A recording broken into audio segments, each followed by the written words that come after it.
Hello everybody, welcome back to our series of India's relationship with other countries continent-wise.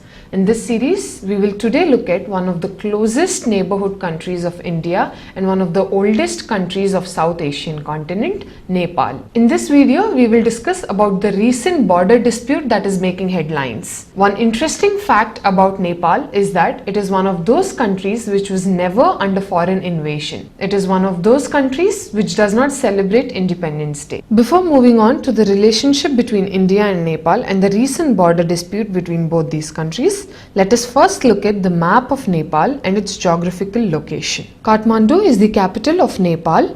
Nepal is a landlocked country covered by India on three sides, which is the western, southern and eastern side of the country, and China's autonomous Tibet covered on the northern side of this country.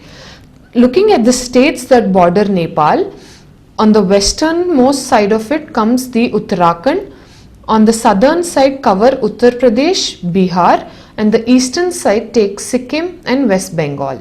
This region, which is called the Siliguru corridor, also known as the Chicken's Neck, separates in Nepal and Bangladesh, and Sikkim over here separates Nepal with Bhutan. The Indian side border of Nepal is a 1800 kilometer long border. The Himalayan mountains are located on the north of Nepal, and due to this reason, Nepal majorly depends on India for its goods, transport facilities, food and trade, etc. Along the south to north transit, Nepal can be divided into three belts, that is the Terai belt, which is to the southernmost side of Nepal, the hills which lies in the middle regions of the Nepal, and the mountainous region which covers all the Himalayan part of it. In the other direction, that is from east to west, it can be divided into three major river systems, that is the Kosi on the easternmost side of it, the Gandaki or the Narayani or the Karnali, which lies in this region. All these three rivers are tributaries of the Ganga. Questions based on mapping in relation to neighboring countries, especially when there is a dispute, will always be of interest for the UPSC board. So you can expect questions based on mapping in the upcoming examination for preliminaries. Nepal and India have had cordial relationship for over 200 years now.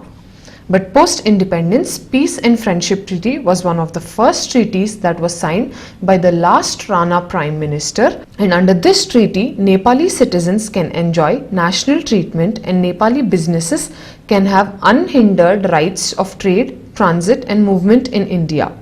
Under this treaty, more than 8 million Nepali citizens live and work in India and contribute to their inward remittances under the scheme India-Nepal Remittance Facility Scheme.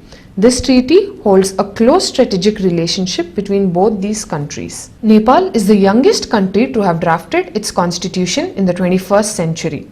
On this note, let me give a brief introduction on Nepal's political transition, which began 3 decades ago when it adopted a new constitution in 1990, which from monarchy became a multi-party democracy. However, after the Maoists entered the politics and gave rise to the Nepalese Civil War, also known as Maoist conflict, the gains of democracy were eroded, and after a decade-long insurgency, the war ended in the year 2006 and an interim constitution was introduced and prepared for the drafting of new constitution in the year 2015. In order to understand the current dispute between India and Nepal borders, the role of Nepal's current Prime Minister, Khadga Prasad Sharma Oli, who is also known as KP Oli, is very important. KP Oli was first elected as Prime Minister under the newly adopted Constitution of Nepal. He first served as Prime Minister from 11th October 2015 to 3rd August 2016. His first stint was dominated by the economic blockade imposed by India for 135 days. And in order to counter on the Indian dependence, he signed many treaties with China. Since then, the ties between Nepal and China improved drastically and deteriorated with India. Our relationship with Nepal has been deteriorating even more over the past 2 years. Recently, the Prime Minister of Nepal claimed that India is responsible for the spread of coronavirus in Nepal. He also accused us about occupying some area of Nepal. This was said because of the two events that have taken place in the recent past. One was in the year 2019, where the Modi government released a new map which claimed Kala Pani, the region of Kala Pani, within the territory of India. And on May 8, 2020, the Defence Minister of India inaugurated a new road which passes through this disputed region. Around 80-kilometer long road along the border of India-Nepal passes through the disputed area up until the Lipu Lake. The purpose of this road was said to be that it would help the people on the Kailash Mansarovar Yatra. Before this road, the people who wanted to go to Mansarovar had to trek for about 5 days through Sikkim. This brought a lot of distress to the Nepal people, because according to them, Lipu Lake comes under the Nepal territory, and their claim is that India should have spoken and consulted Nepal before constructing the road. Whereas India tells this completely falls under the Indian territory. And keeping all this in mind, Nepal released its new map which shows Lipu Lake and Kala Pani as part of their territory. And this is the northwesternmost tip, which is the disputed area between Nepal and India. The closer look of this map is over here. This falls under the easternmost part of Uttarakhand. The closer version of this is the tri-junction over here. So this is the Limpiadhura, here is the Lipu Lake, and here is the Kala Pani region. And Nepal claims this region to be part of their territory, whereas India claims this region to be a part of the Indian territory which comes under, and India claims this region to be part of the Indian territory which falls under the Uttarakhand region. This border dispute dates back to 200 years old, when Britishers tried to take control over the kingdom of Nepal. This led to a battle called the Anglo-Nepalese War, which resulted in the signing in of a treaty named the Treaty of Sagauli. This treaty decides the area that should be controlled by the British and the area that should be controlled by Nepal. Under this treaty, the triangular region between the Lipu Lake, the Limpiadhura and the Kala Pani was belonged to Nepal, but eventually Britishers started showing this region within their territory.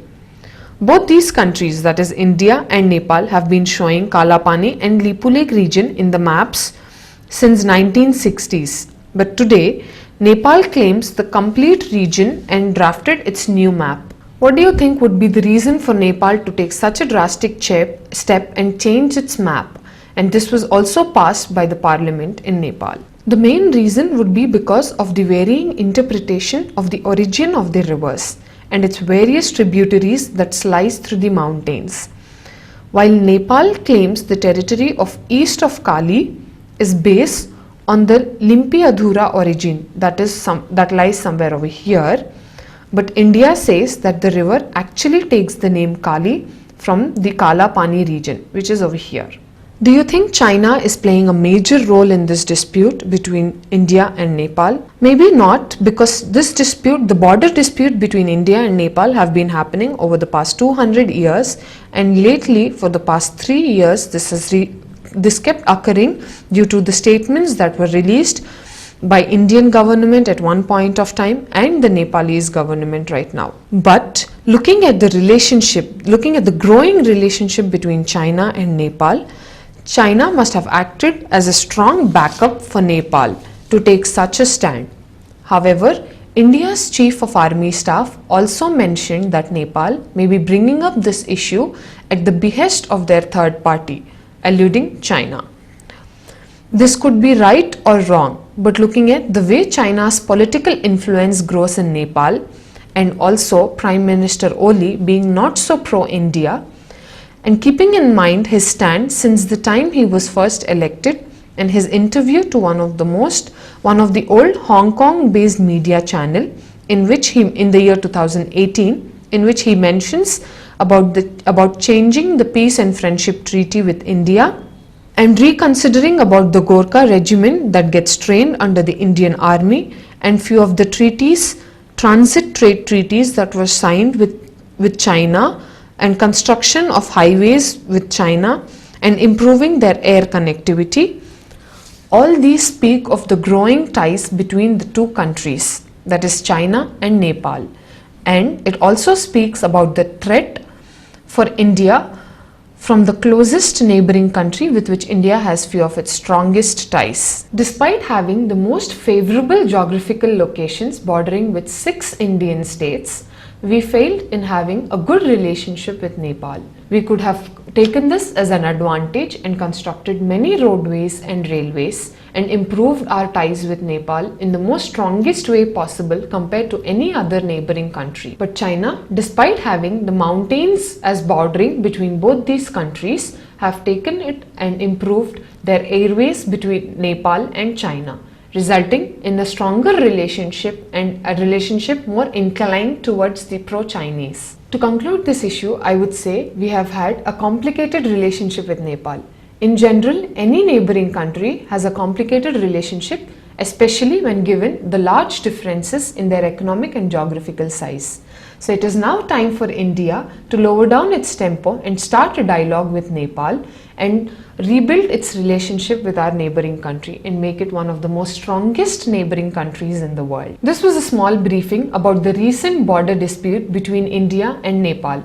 Hope you liked the video. For further details on courses coming up, please subscribe to the channel www.sozineclasses.com. Thank you and have a great day.